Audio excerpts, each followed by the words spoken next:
அஸ்ஸலாமு அலைக்கும் வரஹ்மத்துல்லாஹி வபரகாத்துஹு. கண்ணியம் நிறைந்த எல்லாம் அல்ல அல்லாஹ்வின் நல்லடியார்களே, சமீப காலமாக ஃபேஸ்புக் மற்றும் வாட்ஸ்அப் போன்ற சமூக வலைதளங்களில் அஜ்வா பெரித்தம்பலம் சம்பந்தமான ஒரு வாதம் பரவலாக முன்வைக்கப்பட்டு வருகிறது. அது ஏதோ ஒரு அறிவார்ந்த வாதம் போல, அந்த வாதத்தினுடைய விவரம் முழுமையாக அறியாத அப்பாவி சகோதரர்கள் அதை பரவலாக பரப்பி வருவதை பார்க்கிறோம். அது உண்மையிலேயே அறிவார்ந்த வாதம் தானா? அந்த வாதத்திற்கு பதில் சொல்ல யாரும் திராணியற்றவராகத்தான் இருக்கிறார்களா என்பதை அந்த மக்களுக்கு தெளிவுபடுத்தும் விதமாக இந்த வீடியோ தொகுப்பினை உங்களுக்கு தொகுத்து வழங்க இருக்கிறோம். இந்த அஜ்வா பேரித்தம்பலம் சம்பந்தமாக இன்றைக்கு பரப்பப்பட்டு வரக்கூடிய வாதத்தினுடைய பின்னணி என்னவென்று நாம் எடுத்து பார்க்கக்கூடிய நேரத்தில், அஜ்வா பேரித்தம்பலம் சம்பந்தமான ஒரு செய்தி புகாரியில இடம்பெற்றிருக்கிறது. மந்த சப்பஹ குல்ல யௌமின் சபஅ தமராத்தின் அஜ்வத்தன், யார் ஒரு நாளில் 7 அஜ்வா பேரித்தம்பலங்களை சாப்பிடுகிறாரோ, லம் யதுர்ருஹு ஃபீ தாலிகல் யௌமி சும்முன் வலா சிஹ்ரும், அவருக்கு எந்த விதமான விஷ தாக்கமோ, அவருக்கு எந்த விதமான சூனிய தாக்கமோ ஏற்படாது என்கின்ற இந்த செய்தி புகாரியிலே நபி அவர்கள் கூறியதாக பதிவு செய்யப்பட்டிருக்கிறது. இந்த செய்தி நிச்சயமாக அல்லாஹ்வுடைய தூதர் அவர்கள் சொல்லி இருக்க மாட்டார்கள் என்கின்ற ஒரு வாதத்தை நாம் மக்களுக்கு மத்தியிலே முன்வைக்கிறோம். ஏன் இந்த வாதத்தை நாம் முன்வைக்கிறோம் என்று சொன்னால், அல்லாஹ்வுடைய தூதர் அவர்களுடைய அந்த வார்த்தைகளை பற்றி அல்லாஹ் ரப்பல் ஆலமீன் தன்னுடைய வார்த்தையில் சொல்லி காட்டக்கூடிய நேரத்தில், வமா யன்திகு அனில் ஹவா இன் ஹுவ இல்லா வஹ்யூஹா, இந்த முஹம்மது சொல்லக்கூடிய இந்த வார்த்தைகள் எல்லாம், இவர் சொல்லக்கூடிய இந்த பேச்சுக்கள் எல்லாம் இறைவன் புறத்திலிருந்து வழங்கப்பட்ட வஹியை தவிர வேறு இல்லை என்பதாக இறைவன் தன்னுடைய திருமறையில் சொல்லி காட்டுகின்றார். அப்ப திருமறை குர்ஆனுடைய வசனங்கள் எப்படி வஹியோ, அதே போன்று அல்லாஹ்வுடைய தூதருடைய வார்த்தையும் வஹி செய்தியாக இருக்கிறது என்பதை இறைவன் தன்னுடைய திருமறையில் சொல்லி காட்டுகின்றான். அப்ப அல்லாஹ்வுடைய தூதருடைய அந்த வார்த்தையும் இறை செய்தியாக இருக்கும் என்று சொன்னால், அதில் எந்த விதமான முரண்பாடோ, அதில் எந்த விதமான தப்பும் தவறுமோ பொய்யோ கலந்திருக்க கூடாது. அல்லாஹ் ரப்பல் ஆலமீன் தன்னுடைய வார்த்தையை பற்றி சொல்லி காட்டக்கூடிய நேரத்தில், ஃபமன் அஸ்தகு மினல்லாஹி ஹதீஸா, அல்லாஹ்வை விட மிகவும் உண்மை பேசக்கூடியவன் யார் என்று அல்லாஹ் ரப்பல் ஆலமீன் ஒரு சவாலாகவே முன்வைக்கின்றான். அப்ப உண்மையிலேயே மிக மிக உண்மை பேசுவதற்கு தகுதி படைத்த ஒருவன் இருக்கிறான் என்று சொன்னால் அல்லாஹுவை தவிர வேறு யாரும் இருக்க முடியாது. இப்ப அல்லாஹ் ஒரு விஷயத்தை நமக்கு சொன்னான் என்று சொன்னால் அதில் எந்த விதமான மாற்று கருத்திற்கும் இடம் இல்லாமல் 100% உண்மையான, 100% நிரூபிக்கக்கூடிய வகையிலாகத்தான் அல்லாஹ்வுடைய வார்த்தைகள் அமைந்திருக்கும். அது போன்ற ஒரு தன்மையில் தான் இந்த அஜ்வா பெரித்தம்பலம் சம்பந்தமான செய்தியும் அமைந்திருக்கிறதா என்று எடுத்து பார்த்தால் கண்டிப்பாக கிடையாது. ஏனென்று சொன்னால் அந்த அஜ்வா பெரித்தம்பலம் இன்றைக்கும் சந்தைகளில் கிடைக்கிறது. அந்த அஜ்வா பேரித்தம்பலத்தை சாப்பிட்டு விஷம் தாக்கம் ஏற்பட்டவருக்கு எந்த விதமான விஷமும் பாதிப்பை ஏற்படுத்தாது என்று சொல்லக்கூடியவர்கள் இன்றைக்கும் சந்தையில் கிடைக்கக்கூடிய அந்த அஜ்வா பேரித்தம்பலத்தை நாங்கள் கொண்டு வர்றோம், விஷத்தையும் சேர்த்தே கொண்டு வர்றோம். அல்லாஹ்வுடைய தூதர் அவங்க சொன்ன வார்த்தை தான் என்று நீங்கள் இதை உண்மையாக நம்புபவர்களாக இருந்தீர்கள் என்று சொன்னால், இந்தாங்க 7 அஜ்வா பேரித்தம்பலம் சாப்பிடணும், இந்தாங்க விஷம் குடிங்க. இந்த அஜ்வா பேரித்தம்பலம் சாப்பிட்டதுனால இந்த விஷம் உங்களுக்கு எந்த விதமான பாதிப்பையும் ஏற்படுத்தவில்லை என்பதை நிரூபித்து காட்டி, இந்த செய்தி அல்லாஹ்வுடைய தூதர் அவர்கள் சொன்ன செய்திதான் என்பதை நீங்கள் உறுதிப்படுத்தி காட்டுங்கள் என்ற வாதத்தை நாம் முன்வைத்தோம். இப்படியான ஒரு வாதத்தை நாம் முன்வைக்கக்கூடிய நேரத்தில் வாயளவில் இது அல்லாஹ்வுடைய தூதருடைய வார்த்தை என்று சொல்லக்கூடியவர்கள் செயலளவிலே அதை நடைமுறைப்படுத்தி காட்டி அதை நிரூபணம் செய்து உறுதி செய்வதற்கு முன்வராமல் இருப்பதன் மூலமாகவே இவர்களுடைய வாய் ஒரு வார்த்தையை சொல்கிறது, இவர்களுடைய மனம் அதற்கு முரணாக முரண்டு பிடிக்கிறது என்பதை நாம தெள்ள தெளிவாக பார்க்க முடிகிறது. இப்படி நாம் வைத்த இந்த வாதத்திற்கு சரியான முறையிலே பதில் சொல்வதற்கு திராணியற்றவர்கள் இன்றைக்கு என்ன வாதத்தை நம்மை நோக்கி முன்வைக்கிறார்கள் என்று சொன்னால், நீங்க குடிச்சு காமிங்க, இந்த வாதம் பொய்ன்னு சொல்றீங்கல்ல, இது அல்லாஹ்வுடைய தூதர் அவங்க சொல்லலன்னு சொல்றீங்கல்ல, அதுல நீங்க உண்மையாளராக இருந்தால் இந்தாங்க 7 அஜ்வா பேரிச்சம்பலம், இந்தாங்க விஷம், குடிச்சிட்டு இது எந்த விதமான விஷத்தாக்கத்திற்கும் மருந்தாக இருக்காது, சாப்பிட்டுட்டு விஷத்தை குடிச்சா செத்துதான் போவார்கள் என்பதை நீங்கள் நிரூபிச்சு காட்டுங்களேன் என்ற ஒரு வாதத்தை இன்றைக்கு முன்வைக்கிறார்கள். பொதுவாக இஸ்லாத்தில் ஆரம்ப காலத்திலிருந்து ஹதீஸ் என்று வந்தால் நம்புவதுதான் அடிப்படையில் இருக்குது. நம்ப கூடாது என்று நீங்க தான் சொல்றீங்க. நீங்க என்ன செய்யுங்கன்னு சொன்னா, நீங்க சொல்ற மாதிரி ஹதீஸ் சரி வராது, நீங்க சும்மா சொன்னா நம்ப மாட்டீங்க, இந்த ஈச்சப்பழம் இருக்குது, இந்த விஷமம் இருக்குது, திண்டுட்டு நான் விஷத்தை குடிச்சிட்டு பாருங்க நான் செத்து போயிடுறேன், அதுக்கு பிறகு இந்த ஹதீஸை நீங்க ஏத்துக்குவீங்களா என்று குடிச்சு நீங்க சொல்றது உண்மை நீங்க நிரூபிங்க. எனக்கு நிரூபிக்க வேண்டிய தேவையில்லை, ஏன்னா ஆதாரபூர்வமா வந்திருக்குது. நீங்க விஷத்தை குடிச்சிட்டு இங்க வர புள்ள குட்டி எல்லாம் சொன்னீங்க, சூனியம் செய்ய சொன்னீங்க. ஒரு ஹதீஸை நிரூபிக்கிறது தானே சூனியம் செய்யன்னு சொன்னீங்க. புள்ளைய காட்டி சொன்னீங்க, மனைவியை காட்டி சொன்னீங்க. நீங்க அஜுவாவை வச்சு தின்னுட்டு விஷத்தை குடிச்சிட்டு இப்ப நான் சாகுறேன் பாருங்க, இந்த ஹதீஸை நீங்க மறங்க, அதுக்கு பிறகு சரி, நான் செத்ததுக்கு பிறகு சரி, இஸ்லாத்துக்கு வாங்கடா நீங்க சொல்லுங்க. இந்த சவாலை நான் உங்களுக்கு திருப்பி விடுறேன். இது எவ்வளவு பெரிய மடமைத்தனமான வாதம் என்பதை நம்ம பார்ப்பதற்கு முன்னால இந்த வாதத்தை இவர்கள் வைக்கிறார்களே, கொஞ்சமாவது வெட்கம் இருக்கா? ஏன் நம்ம இந்த வார்த்தையை அவங்கள பார்த்து நம்ம கேட்கிறோம்னா, இதே வாதத்தை நீங்க இந்த அஜுவா பேரித்தம்பளத்தை சம்பந்தமான செய்தியை உண்மை என்று நம்புபவர்களாக இருந்தால், இந்தாங்க விஷத்தை குடிச்சு பேரிச்சம்பளத்தை சாப்பிட்டு உண்மை என்று நிரூபித்து காட்டுங்கள் என்று சொல்லக்கூடிய அந்த நேரத்துல தற்கொலைக்கு தூண்டலாமா? ஒரு முஃமினை தற்கொலைக்கு நோக்கி தூண்டுவது தப்பு இல்லையா, ஒரு குஃப்ரான காரியம் இல்லையா என்ற வாதத்தை முன்வைத்தார்கள். அப்ப நாம அந்த வாதத்தை வைக்கும் பொழுது அது தற்கொலைக்கு தூண்டுவதாக தெரிந்த இவர்களுக்கு அதே வாதத்தை இன்றைக்கு இவர்கள் நம்மை நோக்கி முன்வைக்கிறார்கள். சாப்பிட்டு இது எந்த விதமான பாதிப்பையும் ஏற்படுத்தாது, செத்து போய் எங்களுக்கு நிரூபிச்சு காட்டுங்க கேட்கிறாங்க. இப்ப இந்த வாதத்தை அவர்கள் முன்வைப்பதன் மூலமாகவே எந்த அளவுக்கு அவர்கள் முரண்பட்டு போய் அசத்திய கொள்கையிலே வீழ்ந்திருக்கிறார் என்பதை நம்ம தெள்ள தெளிவாக பார்க்க முடிகிறது. இப்ப இவங்க இந்த வாதத்தை முன்வைக்கிறாங்களே, அதுவாவது சரியான வாதமா என்று நாம எடுத்து பார்க்க வேண்டும்.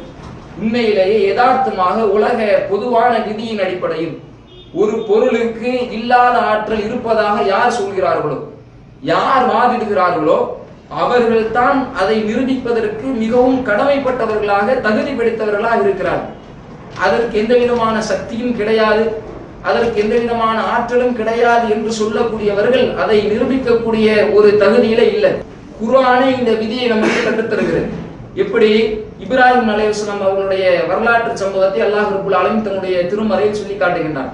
அதுல ஒரு மன்னனிடத்தில் ஏற்பட்ட அந்த உரையாடலை பற்றி அல்லாஹ் ரப்பல் ஆலமீன் தன்னுடைய திருமறையில பதிவு செய்திருக்கிறான். அதுல அல்லாஹ்வுடைய தூதர் இப்ராஹிம் அலைஹிஸ்ஸலாம் அவங்க போய் சொல்றாங்க, அல்லாஹ் ரப்பல் ஆலமீன் மரணிக்க செய்யத்தான் செய்கிறான், அவன் உயிர்ப்பிக்கவும் செய்கிறான் என்று சொல்லக்கூடிய நேரத்துல அந்த மன்னன் சொல்கின்றான், நானும் உயிர்ப்பிக்கத்தான் செய்கிறேன், நானும் ஒரு ஆளை மரணிக்க செய்யத்தான் செய்கிறேன் என்று அவன் வாதிடுகிறான். அப்ப அல்லாஹ்வுடைய தூதர் இப்ராஹிம் அலைஹிஸ்ஸலாம் அவங்க தன்னுடைய வாதத்தை முன்வைக்கிறாங்க. அப்படியா? ஃபஇன்னல்லாஹ யஅதி பிஷம்ஸி மினல் மஷ்ரிக், அல்லாஹ் ரப்பல் ஆலமீன் கிழக்கிலிருந்து சூரியனை உதய செய்கின்றான், நீ மேற்கிலிருந்து சூரியனை உதய செய்து காட்டி என்பதாக தன்னுடைய வாதத்தை முன்வைக்கிறார். அதாவது ஒன்றுக்கு இல்லாத ஆற்றலை இருப்பதாக யார் வாதிடுகிறார்களோ அவர்கள் தான் அதற்குண்டான ஆதாரத்தை கொண்டு வர வேண்டும் என்கின்ற இந்த பொது விதியை அல்லாஹுவே தன்னுடைய திருமறையில் இந்த வரலாற்றை சொல்லி காட்டுவதன் மூலமாக நமக்கு தெளிவுபடுத்தி காட்டுகின்றான். இப்ப இந்த அல்லாஹ்வினுடைய வழிமுறையின் அடிப்படையில் வைத்து நாம பார்த்தாலும் அவர்கள் வைக்கக்கூடிய வாதத்திற்கு ஆதாரத்தை கொண்டு வருவதற்கு மிகவும் தகுதி வாய்ந்தவர்கள், அவசியத்தில் இருக்கக்கூடியவர்கள் யாரு? அல்லாஹ்வுடைய இந்த வசனத்தின் அடிப்படையில் எடுத்துக்கங்க, யாரு? அவர்கள் தான் இந்த அவருடைய வாதத்திற்கான அந்த சான்றை கொண்டு வர வேண்டும், அதற்கான நிரூபணத்தை நிரூபித்து காட்ட வேண்டும். அதற்கு அவங்க தயாரா இல்ல. இன்றைக்கு நம்மளை பார்த்து கேட்கிறாங்கல்ல, அதாவது நாம இந்த வாதத்தை வைக்கக்கூடிய நேரத்துல எங்களை தற்கொலைக்கு தூண்டுகிறீர்களா என்று கேட்டவர்கள் அதே வாதத்தை உல்டா பண்ணி நம்மளை கேட்கிறாங்களே, இப்படி கேட்பது உங்கள சரியா என்று நாம பார்க்கணும். இந்த வாதங்கள் என்பது உண்மையிலேயே அடிப்படையிலேயே சரியான ஒரு வாதமே கிடையாது. ஏனென்றால் ஒரு விஷயத்தை நாம அளவுகோலிட்டு பார்ப்பதாக இருந்தால் அவர்கள் நம்பிக்கையின் அடிப்படையில் அளவுகோலிட்டு பார்க்கணும். இவங்க நம்பக்கூடிய விஷயம் என்ன? இந்த செய்தி என்பது உண்மையான செய்தி, இது அல்லாஹ்வுடைய தூதர் அவங்க சொன்ன செய்தி, இது உண்மையிலேயே 100% நிரூபணமாக கூடிய செய்தி என்று சொல்லக்கூடிய இவர்கள் அந்த நிரூபணத்தை நீங்கள் செய்து காட்டுங்கள் என்று சொன்னால், அதை நீங்கள் நிரூபித்து காட்டுங்கள் என்று சொன்னால் அது எப்படி தற்கொலையை தூண்டுவதாகும்? உங்க நம்பிக்கை அடிப்படையில் அது தற்கொலையா? உங்க நம்பிக்கை அடிப்படையில் அதை சாப்பிட்டா நீங்க செத்து போவீங்களா? இல்ல, உசுரோட தானே இருப்பீங்க, எந்த சூனியம் எந்த விஷமும் உங்களுக்கு தாக்கத்தை ஏற்படுத்தாது தானே. அப்ப சாப்பிட்டு காட்டுங்க என்று கேட்டால் தற்கொலைக்கு தூண்டுவது என்று சொல்கிறார்கள். இது ஒரு மடமைத்தனமான வாதம். உண்மையிலே தற்கொலைக்கு தூண்டுவது கிடையாது, அவர்கள் நம்பிக்கையின் அடிப்படையில நீங்கள் நம்பக்கூடியது உண்மையாக இருந்தால் அதை சத்தியம் என்பதை நிரூபித்து காட்டுங்கள் என்பதைத்தான் நம்ம கேட்கிறோம். அதே நேரத்தில் அவங்க வைக்கக்கூடிய வாதம் சரியானதா? அதுவும் தவறான வாதம் தான். ஏன்னா நம்மளுடைய நம்பிக்கையின் அடிப்படையில், எங்களுடைய நம்பிக்கையின் அடிப்படையில் என்னது, இது அல்லாஹ்வுடைய தூதர் அவங்க சொன்ன வார்த்தை கிடையாது. ஏனென்று சொன்னால் அல்லாஹ்வுடைய தூதர் அவங்க சொன்ன வார்த்தையாக இருந்தால் அது 100% நிரூபிப்பதற்கு தகுதியான யாரும் கடுகளவு ஈமான் கொண்டிருக்க ஒரு முஸ்லிமும் கூட அதை துணிந்து செய்வதற்கு முன் வருவதற்கு தகுதியான ஒரு செயலாக, ஒரு காரியமாக, ஒரு செய்தியாக அது இருக்கும். அது இப்படி இல்லை. அதே மாதிரி நிரூபிப்பதற்குண்டான தகுதியற்றதாகவும் இந்த செய்தி இருக்கிறது. இப்படிப்பட்ட நிலையில இதை சாப்பிட்டா செத்துதான் போவோம், உயிர் போகத்தான் செய்யும் என்று சொல்லக்கூடிய எங்களிடத்துல நீங்க சாப்பிட்டு காட்டு, செத்து காட்டுங்க பார்ப்போம், அப்ப நாங்க நம்புறோம்னு சொன்னா இப்ப யார தற்கொலைக்கு தூண்டுறா? இது சரியான வாதத்தின் அடிப்படையில நாங்க உங்களை தற்கொலைக்கு தூண்டணுமா அல்லது நீங்கள் எங்களை தற்கொலைக்கு தூண்டுகிறீர்களா? அப்ப எந்த ஒரு விஷயத்தையும் அளவுகோலிட்டு பார்ப்பதாக இருந்தால் அவர்களுடைய அந்த நம்பிக்கையின் அடிப்படையில் அளவுகோலிட்டு பார்க்கணும். அப்படி நாம அளவுகோலிட்டு பார்க்கக்கூடிய நேரத்தில் அவர்களுடைய நம்பிக்கையின் அடிப்படையில் நாம இந்த வாதத்தை முன்வைக்கக்கூடிய நேரத்தில் அது அவர்களை தற்கொலைக்கு தூண்டக்கூடிய ஒரு வாதமாக இல்லை. ஆனால் நம்மளுடைய அந்த நம்பிக்கையின் அளவுகோலின் அடிப்படையில் அவர்கள் வைக்கக்கூடிய அந்த வாதம் நிச்சயமாக தற்கொலையை தூண்டக்கூடிய வாதம். அப்ப எந்த விதமான அடிப்படை அறிவும் இல்லாமல் இது போன்ற மடமைத்தனமான வாதங்களை முன்வைத்துக் கொண்டு வரக்கூடிய காட்சிகளை எல்லாம் பார்க்க முடிகிறது. அடுத்தவர்கள் என்ன சொல்கிறார்கள் என்று சொன்னால், இந்த அஜ்வா பெரித்தம்பழம் சம்பந்தமான செய்தியை அல்லாஹ்வுடைய தூதர் அவர்கள் சொன்னதாக நீங்கள் ஏற்றுக்கொள்ளவில்லை. சரி, அது ஒரு பக்கம் இருக்கட்டும். அதே புகாரியில சூரத்துல் ஃபாத்திஹா சம்பந்தமான ஒரு செய்தி இடம்பெற்றிருக்கிறது. ஒரு நபர் தேல் கடி பட்டு விஷத்தாக்கத்திற்கு ஆளாகி இருக்கிறார். இப்படிப்பட்ட அந்த நபருக்கு போய் சஹாபாக்களில் ஒரு நபர் சூரத்துல் ஃபாத்திஹா மூலமாக ஓதி பார்க்கிறார்கள். அவர் நிவாரணம் அடைகிறார். இதை அல்லாஹ்வுடைய தூதர் அவர்கள் அங்கீகரிக்கவும் செய்கிறார்கள். இந்த செய்தியை நீங்க நம்பதானே செய்றீங்க, இது உண்மை என்று நீங்கள் ஏற்றுக்கொண்டுதானே இருக்கிறீர்கள். அப்ப இந்த ஹதீஸின் அடிப்படையில தவு ஜமாத்தில் இருக்கக்கூடிய உங்களில் ஒருவருக்கு தேலை கொண்டு கடிக்க விட்டு அல்ஹம்து சூரா ஓதி ஊதுனா விஷம் முறியுதா, அவர் அந்த விஷத்தாக்கத்தில் இருந்து பாதுகாப்பு பெறுகிறாரா என்பதை நாம பரிசோதித்து பார்க்கலாமா என்கின்ற ஒரு வாதத்தை நம்மை நோக்கி வைக்கக்கூடிய காட்சியை பார்க்கிறோம். சகோதரர் பிஜே அவர்கள் திருமறையின் தோற்றுவாய் என்கிற பேரில் சூரத்துல் ஃபாத்திஹா சம்பந்தமா ஒரு புத்தகம் எழுதியிருக்கிறாங்க. அதுல ஒரு ஹதீஸ் அவர் போட்டிருக்கிறார். எதுக்கு சொல்றேன்னு சொன்னா, முந்தைய காலத்துல நாங்க மதுகபுக்காராக்களுக்கு சாபிமா இப்படி சொல்லி இருக்கிறார் என்று சொல்லி சில செய்திகளை சொல்ல வேண்டி வந்த மாதிரி இப்படி சொல்ல வேண்டி இருக்குது. அப்ப சகோதரர் பிஜே அவர்கள் அதுல ஒரு ஹதீஸ் போடுறாங்க. ஒரு சஹாபாக்கள் கூட்டம் வர்றாங்க, ஒரு ஊருக்கு வராங்க. அந்த காலத்துல ஒரு ஊருக்கு வந்தா ஊர்வாசிகள் தான் சாப்பாடு கொடுக்கணும். அந்த ஊரா சாப்பாடே கொடுக்கல, விருந்தாளிகளா ஏத்துக்கொள்ளல. அவங்க ஊரை விட்டு வெளியே போயிடுறாங்க. அந்த ஊரினுடைய தலைவனை விஷம் கடிச்சிருது, பாம்போ தேலோ கடிச்சிருது. கடிச்ச உடனே மருந்துக்கு வாய்ப்பு ஒன்றும் சரி வரல. இவங்கள்ட்ட கேட்கறாங்க, உங்கள்ட்ட யாராவது மந்திரிக்க கூடியவங்க இருக்கிறாங்களான்னு கேட்ட உடனே ஒரு சஹாபி சொல்றார், நான் மந்திரிக்கிறேன்னு சொல்லிட்டு, ஆனா நீங்க எங்களுக்கு சாப்பாடு தராதாக்கள், நீங்க எங்களுக்கு கூலி தரோம்னு சொன்ன உடனே 30 ஆடுகள் தருவதாக பேசுறாங்க. இவரை போய் சூரத்துல் ஃபாத்திஹா ஓதி ஊதுறாரு. அந்த மனிதனுக்கு குணமாயிருது. எப்படி குணமாகுதுண்டா, கட்டி போட்ட ஒட்டகத்தை அவுத்தால் எப்படி வேகமா எலும்புவானோ அப்படி எலும்புறாரு. அப்ப சஹாபாக்கள் கிடையில சர்ச்சை வருது, இந்த ஆட்டை நம்ம பங்கு போடலாமா, இது ஹலாலான்னு சந்தேகம் வருது. ரசூல் ஸல்லல்லாஹு அலைஹி வஸல்லம் போறாங்க. ரசூல் ஸல்லல்லாஹு அலைஹி வஸல்லம் அவங்க பங்கு போடுங்க, எனக்கும் ஒரு பங்கு தாங்கன்னு அனுமதிச்சாங்க. இது சஹீஹுல் புகாரில வரக்கூடிய ஹதீஸ். திருமறையின் தோற்றுவாய் என்கிற புத்தகத்தில் சூரத்துல் ஃபாத்திஹாவுடைய சிறப்பை சொல்வதற்கு இந்த ஹதீஸை போட்டிருக்காரு. இப்போ நாங்க கேட்க மாட்டோம், ஏன்னா நம்ம ஈமான் கொண்டிருக்கோம். ஒரு காபீர் கேட்கலாம், நீங்க இப்படி ஒரு ஹதீஸ் போட்டிருக்கிறீங்களே, நாம் நல்ல ஒரு புடையம் பாம்பு தூக்கி உங்க மேல போடுறேன், பாம்பு கொத்தட்டும், சூரத்துல் ஃபாத்திஹா ஓதி குணமாக்கி காட்டுங்க, அப்பதான் இந்த ஹதீஸை நான் சஹீன்னு சொல்லுவேன்னு சொன்னா, மூளை உள்ள யாராவது நீ போடு நான் ஓதுறேன்னு சொல்லுவானா? எனக்கு மூளை இருக்கிறதுனால நீ விஷத்தை தான் நான் குடிப்பேன் நான் சொல்ல மாட்டேன். அவங்க யாராவது சொன்னா சொல்லட்டும். இந்த வாதம் எந்த அளவிற்கு முட்டாள்தனமான வாதம் என்பதை நாம் முதலில் புரிய வேண்டும். இந்த அஜ்வா பெரித்தம்பழம் சம்பந்தமாக வரக்கூடிய இந்த செய்தியும் சூரத்துல் ஃபாத்திஹா ஓதினால் அது விஷமுறிவுக்கு மருந்தாக அமையும் என்கின்ற இந்த செய்தியும் உண்ணா. முதல் அதனுடைய சரியான வேறுபாட்டை புரியாததின் காரணம்தான் இது போன்ற வழிகேட்டின் மக்களை அழைத்து செல்வதற்குண்டான ஒரு காரணமாக அமைந்திருப்பதை பார்க்கிறோம். அஜ்வா பெரித்தம்பழம் என்ன சொல்கிறது? அஜ்வா பெரித்தம்பழத்தை சாப்பிட்டால் அது எந்த விதமான விஷ தாக்கத்திற்கும் ஆட்பட மாட்டார் என்கின்ற கருத்தை அந்த செய்தி தருகிறது. இந்த சூரத்துல் ஃபாத்திஹா சம்பந்தமான இந்த செய்தி என்ன கருத்து தருகிறது? தேள் கேடிப்பட்ட நபர் சூரத்துல் ஃபாத்திஹா மூலமாக ஓதி பார்க்கப்பட்டார் என்று சொன்னால் அவருக்கு நிவாரணம் கிடைக்கலாம் என்பதாக இந்த செய்தி சொல்கிறது. இந்த இரண்டு செய்தியும் ஒன்றா என்று நாம் எடுத்து பார்த்தோம் என்று சொன்னால் நிச்சயமாக இந்த ரெண்டு செய்தியுமே ஒரே சம அளவில் சம அந்தஸ்தில் நிறுத்தப்படுவதற்கு உண்டான ஒரு செய்தி கிடையாது. ஏனென்று சொன்னால் சூரத்துல் ஃபாத்திஹா என்பது ஒரு பிரார்த்தனை, ஒரு துவா. அந்த துவா என்பது பரிசோதனைக்கு உட்படுத்தப்பட வேண்டிய விஷயமா, பரிசோதிக்க முடியக்கூடிய ஒரு விஷயமா என்று பார்த்தால் கிடையாது. ஏனென்றால் அல்லாஹுடைய தூதர் அவங்க சொல்லி காட்டுறாங்க, ஒரு பிரார்த்தனை என்பதை அல்லாஹ் ரப்புல் ஆலமீன் 3 விதங்களிலே அதற்கு பதிலளிக்கிறான். அம்மா அந்த அஜ்ஜலஹு தஅவதஹு, அவருடைய பிரார்த்தனையை அல்லாஹ் ரப்புல் ஆலமீன் ஏற்றுக்கொண்டு அவர் கேட்டதை அவருக்கு வழங்கி விடுகிறான். அல்லது அவர் கேட்டதற்கு உண்டான அந்த பிரார்த்தனை அங்கீகரித்து விடாமல் அவருக்கு உண்டான மறுமையினுடைய சேமிப்பாக அல்லாஹ் ரப்புல் ஆலமீன் அதை ஆக்கி விடுகின்றான். அம்மா ஐ யுஸ்ரிஃப அன்ஹு மினஸ்ஸு, அல்லது அவருக்கு ஏற்பட இருக்கக்கூடிய ஒரு தீங்கை அவரை விட்டும் அல்லாஹ் ரப்புல் ஆலமீன் போக்கி விடுகின்றான். இப்படி இந்த 3 விதத்தில் தான் அல்லாஹ் ரப்புல் ஆலமீன் பிரார்த்தனைக்கு அங்கீகரிப்பதாக அல்லாஹ்வுடைய தூதர் அவங்க சொல்லி காட்டுறாங்க.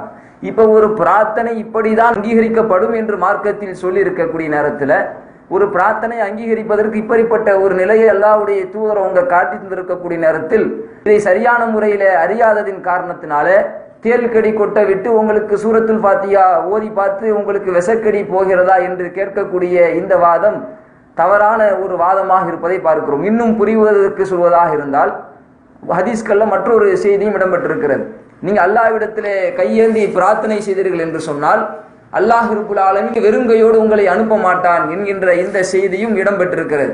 இப்ப இந்த அடிப்படையில எங்க அல்லாஹ்ட்ட துவா கேளுங்க, உங்க கையில ஏதாவது வந்து விழுகுதான்னு பார்ப்போம் என்று ஒரு முஃமின் கேட்க முடியுமா? கேட்கலாமா? கேட்க கூடாது. ஏன்? ஏன்னா அல்லாஹ்வுடைய தூதர் அவங்க சொல்லிட்டாங்க, ஒரு பிரார்த்தனை அங்கீகரிப்பதற்கு இந்த 3 வழிகள் தான் மார்க்கம் நமக்கு வழிகாட்டி இருக்கிறது. இப்ப ஒரு பிரார்த்தனை என்பது நம்பிக்கை சார்ந்த விஷயம். அந்த நம்பிக்கை சார்ந்த விஷயத்தை நாம பரிசோதனைக்கு உட்படுத்த முடியாது. அதே நேரத்தில் இந்த அஜ்வா பெரித்தம்பலம் சம்பந்தமான இந்த செய்தி நம்பிக்கை சார்ந்த விஷயமா அல்லது அது ஒரு பொருளா? உலகத்துல யதார்த்தமாக ஒருவர் வந்து நீங்க ஆப்பிள் பழம் சாப்பிடுங்க, ஆப்பிள் பழம் சாப்பிட்டா எய்ட்ஸ் நோயெல்லாம் போயிடும், எய்ட்ஸ் நோய்க்கு மருந்தாக அது அமைந்துரும் என்று யாராவது சொன்னால் அதை நம்ம உடனே ஏற்றுக்கொள்வோமா? மாட்டோம். அதை பரிசோதித்து காமி, அதை நிரூபணம் செய்து காமி என்று கேட்போம். இப்ப இது மாதிரி அஜ்வா பேரித்தம்பளத்தை நீங்க எடுத்து அது ஆய்வகத்துல கொடுத்து அது உண்மையிலேயே எல்லா விஷத்தையும் முறிப்பதற்குண்டான ஆற்றல் அதற்கு இருக்கிறதா என்பதை பரிசோதித்து பார்த்து ஒரு முடிவு செய்வோமா என்று கேட்டால் அதற்கு அவங்க பின்வாங்கக்கூடிய காட்சியை பார்க்கிறோம். அப்ப இந்த 2 வேறுபாட்டையும் அவர்கள் சரியான முறையிலே புரியாததின் காரணம்தான் இப்படி மக்களை வழிகட்டின் பக்கம் அழைத்து செல்வதற்குண்டான ஒரு காரணமாக அமைந்திருப்பதை பார்க்கிறோம். அல்ஹம்து சூரா என்பது நம்பிக்கை சார்ந்த விஷயம், அது ஒரு பிரார்த்தனை. அந்த பிரார்த்தனை எப்படி அங்கீகரிக்கப்படும் என்று மார்க்கத்தில் சொல்லப்பட்டிருக்கிறதோ அந்த விதத்தில் அது அங்கீகரிக்கப்படும். அதே போன்று அஜ்வா பேரித்தம்பலமான அந்த செய்தி என்பது அது நம்பிக்கை சார்ந்த விஷயம் கிடையாது. அது ஒரு மெட்டீரியல். ஒரு மெட்டீரியலுக்கு ஒரு சக்தி இருப்பதாக, ஒரு ஆற்றல் இருப்பதாக சொல்ல வேண்டும் என்று சொன்னால், சொல்ல முடியும் என்று சொன்னால் அதை நிரூபணம் செய்துதான் அதை சொல்ல முடியுமே தவிர, அதை சொல்ல வேண்டுமே தவிர போனாம்போக்குக்கு அதை நாம் சொல்லிவிட்டு சென்று விட முடியாது என்பதை இந்த ஒரு நுணுக்கத்தை நாம் அறிந்திருக்க வேண்டும். அடுத்த ஒரு கேள்வி அஜ்வா பெரித்தம்பலம் சம்பந்தமாக நம்மை நோக்கி கேட்கிறார்கள். அதாவது ஒரு டாக்டர் இருக்கிறார், அவர் வந்து ஒரு அயோடின் குறைபாடு உள்ள ஒரு பேஷண்ட்டுக்கு நீங்க உப்பு சாப்பிடுங்க, உங்களுடைய அயோடின் பிரச்சனை முழுவதுமாக தீர்ந்து விடும் அப்படின்னு சொல்றாரு. அவரும் தன்னுடைய உணவுல உப்பை சாப்பிட்டுட்டு வர்றாரு, அதனால அவருக்கு அயோடின் பிரச்சனை தீர்ந்த பாடு இல்லை. இப்படி அவருக்கு அந்த உப்பை சாப்பிட்டதுனால அந்த அயோடின் குறைபாடு அவருக்கு நீங்களே என்ற காரணத்தினால் அந்த உப்புக்கே அந்த தன்மை இல்லைன்னு நீங்க சொல்லுவீங்களா? கிடையாது தானே, அவருக்கு வேலை செய்யலை என்றுதான் நம்ம சொல்லுவோம். இப்படிதானே புரிவீங்க. அது மாதிரி அஜ்வா பேரித்தம்பலம் விஷயத்திலும் நீங்க அப்படி புரிங்க. அஜ்வா பேரித்தம்பலத்தை சாப்பிட்டு ஒருவர் விஷத்தை குடித்து அவர் செத்து விட்டார் என்று சொன்னால் அந்த அஜ்வா பெரித்தம்பலத்திற்கே சக்தி இல்லை என்று நீங்க சொல்லாதீங்க. உப்பு விஷயத்துல எப்படி நீங்க புரிஞ்சீங்களோ அது மாதிரி இதையும் நீங்கள் புரியுங்கள் என்று சொல்லி நமக்கு இந்த ஒரு வாதத்தை முன்வைக்கிறார்கள். இது உண்மையிலேயே ஒரு அறிவற்ற ஒரு வாதம் என்பதை நாம பார்க்க முடிகிறது. ஏனென்றால் ஒரு மருந்து ஒரு ஆளுக்கு கொடுக்கிறோம், அந்த மருந்து அவருக்கு வேலை செய்யவில்லை என்ற காரணத்தினால் ஒட்டுமொத்தமாக அந்த மருந்துக்கு அந்த ஆற்றல் இல்லை என்பது நிரூபணமாகாது. இப்படிதான் அதை நாம புரிவோம். அது மாதிரிதான் அஜிவா பேரித்தம்பளம் விஷயத்தை நீங்க புரியுறீங்களா? அப்படி நீங்க இந்த உப்பை உதாரணம் காட்டி இப்படி புரியுங்கள் என்று நீங்கள் சொல்லுவீர்கள் என்று சொன்னால், அதே உப்பு உதாரணத்தை நாங்க காட்டுறோம். உப்பு சாப்பிட்டால் அதுல 100 பேர்களை கொடுத்தோம்னா அதுல 95 நபர்களுக்கு அதனுடைய அந்த பலனை அது காமிக்குது, 5 பேருக்கு இல்லாமல் போகிறது. அது மாதிரி அஜிவா பேரித்தம்பளம் பலன் காட்டுமா, அது வேலை செய்யுமா என்பதை பரிசோதித்து பார்ப்போம். வாங்க, ஒரு 100 பேரை கூட்டிட்டு வாங்க, அவங்களுக்கு அஜிவா பேரித்தம்பளத்தை கொடுப்போம், அவங்களுக்கு கொடுத்து விஷத்தையும் கொடுப்போம். அது அவங்கள 100 பேர்ல ஒரு 90 பேர் விஷம் பாதிக்காம இருந்துட்டாங்க அப்படின்னு சொன்னா இது உண்மை என்பதை நாம ஏற்றுக்கொள்வோம். அல்லதுல ஒரு 5 பேர் அல்லதுல ஒரே ஒரு ஆளாவது புழைத்து கொண்டால் கூட இந்த அஜிவா பேரித்தம்பளத்திற்கு இந்த ஆற்றல் இருப்பதாக நம்ம நம்புவோம். அப்படி அவங்க செய்யறதுக்கு தயாரா கிடையாது. அதே நேரத்துல இதுல நம்ம புரிய வேண்டிய விஷயம் என்னன்னா, டாக்டர் பேஷண்ட்டுக்கு சொல்றாரு உப்பு சாப்பிடுங்க அயோடின் பிரச்சனை போகும் அப்படின்னு சொன்ன உடனே வாயில உப்பள்ளி போட்டு எங்க போகலையே அப்படின்னு கேட்டா அப்படி கேட்க முடியுமா? கேட்க முடியாது. ஏன்னா அவர் எந்த அர்த்தத்துல சொல்றாரு, நீங்க உங்களுடைய உணவுல உப்பை சேர்த்துக்கொண்டே வாருங்கள், அந்த உப்புல அயோடின் தன்மை அயோடின் சத்து இருக்கிறது, அதனால உங்களுக்கு அந்த சத்து உடம்புல கிடைத்து உங்களுக்கு அயோடின் குறைபாட்டை போக்கும் என்று டாக்டர் சொல்றாரு.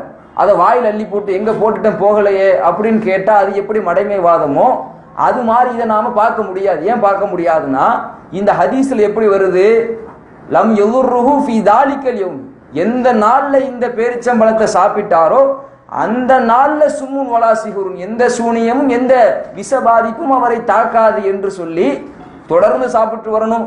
10 மாசத்துக்கு சாப்பிடணும், 10 வருஷத்துக்கு சாப்பிடணும் அப்படிங்கிறது கிடையாது. என்றைக்கு நீங்க சாப்பிடுறீங்களோ அந்த நாள்லயே உங்களுக்கு எந்த விதமான பாதிப்பும் ஏற்படாது என்று அந்த ஹதீஸ் சொல்கிறது. இவர்களுடைய உதாரணம் இந்த ஹதீஸ் சொல்லப்பட்ட இந்த வாசகமும் சம்பந்தம் இல்லாத செய்திக்கு சம்பந்தம் இல்லாத ஒரு உதாரணத்தை கொண்டு புகுத்துவதன் மூலமாகவே இந்த விஷயத்தில் இவர்களே ஒரு தெளிவற்ற நிலையில் இருக்கிறார்கள் என்பது நமக்கு தெளிவாகக்கூடிய காட்சி பார்க்கும். அடுத்து ஒரு முட்டாள்தனமான வாதத்தை முன்வைக்கிறார்கள். உங்களுடைய வாதத்தின் அடிப்படையில் மெட்டீரியல் என்பது அது பரிசோதனைக்கு உட்படுத்தப்பட்டு நிரூபிக்கப்பட வேண்டிய விஷயம் என்று சொல்லக்கூடிய நீங்கள் இப்ராஹிம் நபி விஷயத்தையும் அப்படி நீங்க எடுத்துக்குவீங்களா? இப்ராஹிம் நபி அவங்களை தூக்கி நெருப்புல போடக்கூடிய நேரத்தில் அவர்களை அந்த நெருப்பு எந்த விதமான பாதிப்பும் ஏற்படுத்தாமல் அந்த நெருப்பிலிருந்து அவர்கள் மீண்டு வந்தார்கள் என்று குர்ஆனில் செய்தி சொல்லப்பட்டிருக்கிறத. அப்ப நெருப்பு என்பது சுடாது என்பதை நீங்க நிரூபிச்சு காட்டுங்க. உங்க வாதத்தின் அடிப்படையில் ஒரு பொருளுக்கு ஒரு ஆற்றல் இருக்கிறது, அது மெட்டீரியலாக இருந்தால் அது நிரூபித்து காட்டப்பட வேண்டும் என்று நீங்கள் சொன்னீர்கள் என்று சொன்னால், நெருப்பும் மெட்டீரியல் தானே, அது சுடாது, அது குளிரவும் செய்யும் என்று நீங்கள் நிரூபித்து காட்டுங்கள் என்ற ஒரு கிறுக்குத்தனமான ஒரு வாதத்தை முன்வைக்கிறார்கள். இப்ராஹிம் நபி அவர்கள் நெருப்பில் தூக்கி போடப்பட்ட நேரத்தில் அவர்களுக்கு அந்த நெருப்பு அவர்களை தீண்டாமல் அவர்களை சுடாமல் அவர்களுக்கு குளிர்ச்சியாக மாற்றப்பட்டு அவர்கள் அதிலிருந்து பாதுகாக்கப்பட்டார்கள் என்பது அது ஒரு அற்புதம். அந்த அற்புதம் அவர்களுக்கு நிகழ்த்தி காட்டப்பட்டது. யார் மூலியமா நிகழ்த்தி காட்டப்பட்டுச்சு? அல்லாஹுவின் மூலமாக நிகழ்த்தி காட்டப்பட்டது. ஒரு அற்புதம் என்பது அது அல்லாஹுவின் புறத்திலிருந்து வருவது. அப்போ ஒரு அற்புதம் என்பது அது நிரூபித்து காட்டப்பட வேண்டும் என்று சொன்னால், எந்த மக்களுக்கு அந்த அற்புதம் வழங்கப்பட்டதோ அந்த மக்களுக்கு அந்த அற்புதம் நிரூபித்து காட்டப்பட வேண்டுமே தவிர காலத்திற்கும் மறுமை வரைக்கும் அது நிரூபித்து காட்டப்பட வேண்டிய விஷயமா கிடையாது. அப்ப ஒரு மூசா நபி அவங்க கைத்தடிய பாம்பாக மாற்றினார்கள். அவங்க மாட்டல, அல்லாஹ்வுடைய அற்புதத்தின் மூலமாக மாற்றி காட்டினார்கள். இப்படி அவங்க கைத்தடிய பாம்பாக மாற்றி காட்டியதன் மூலமாக அதை நீங்களும் செஞ்சு காட்டுங்க என்று கேட்டால் அது ஒரு சரியான வாதமா? கைத்தடியை பாம்பாக மாற்றியது என்பது ஒரு அற்புதம். அந்த அற்புதத்தை அல்லாஹ் தான் நாடியவர்களுக்கு வழங்குவான். அந்த கைத்தடிக்கே அந்த தன்மை அல்லாஹ் கொடுத்திருக்கிறானா? அப்படி கொடுத்திருந்தா நீங்க அந்த கேள்வியை கேட்கலாம். ஆனால் இந்த கைத்தடி பாம்பாக மாறியது என்பது அல்லாஹ் மூசா நபி அவர்களுக்கு கொடுத்த அற்புதம். அந்த அற்புதத்தை அல்லாஹ்வுடைய தூதர் மூசா நபி அவர்கள் அந்த சமுதாய மக்களுக்கு நிரூபித்து காட்டினார்கள். இப்ப இது மாதிரியான ஒரு விஷயம் தான் அஜிவா பேரித்தம்பளமா? அஜிவா பேரித்தம்பளம் சம்பந்தமாக சொல்லப்பட்டிருக்கக்கூடிய செய்தி அது அற்புதம் என்கின்ற ரீதியில் சொல்லப்பட்டிருக்கிறதா அல்லது பொதுவான ஒரு செய்தியாக முன்வைக்கப்படுகிறதா? பொதுவான ஒரு செய்தியாக முன்வைக்கப்படுகிறது. யாரோ ஏதோ ஒரு காலத்துல விஷத்தால பாதிக்கப்பட்டாரு, அவருக்கு அது கொடுக்கப்பட்டுச்சு, அதன் மூலம் நிவாரணம் அடைந்தது, அது அவருக்கு மட்டும் பொருத்தம் என்கின்ற ரீதியில் ஒரு அற்புதமாக சொல்லப்பட்டிருந்தால் இதை நம்ம கேள்வி கேட்க மாட்டோம். ஏனென்றால் ஹதீஸ்ல எவ்வளவோ பல அற்புதமான விஷயங்கள் அல்லாஹ்வுடைய தூதரவங்களுக்கு வழங்கப்பட்டிருக்கிறது. இப்போ ஒரு செம்புல அல்லாஹ்வுடைய தூதரவங்க பல நபர்களுக்கு அந்த பாலை கொடுத்தாங்க, அதை பல நபர்கள் அதை வயிறு நிரம்ப குடித்தாங்க. என்ற செய்திகளை எல்லாம் நம்ம ஹதீஸ்கள்ல பார்க்கிறோம். அப்போ ஒரு செம்பலை எப்படி 70க்கும் மேற்பட்ட நபர்கள் அதை குடித்து வயிறு நிரம்ப முடியும்? அது சாத்தியமா? எங்க செஞ்சு காட்டுங்க என்று நாம கேள்வி கேட்க மாட்டோம். ஏன்? இது அற்புதம். அது மாதிரி அற்புதமா இந்த அஜ்வா பேரித்தம்பழம் சம்பந்தமான விஷயம் அல்லது பொதுவாக சொல்லப்படக்கூடிய விஷயமா? பொதுவாக அனைத்து தரப்பு மக்களுக்கும் முன்வைக்கப்படக்கூடிய ஒரு விஷயமாக இருக்கிறது.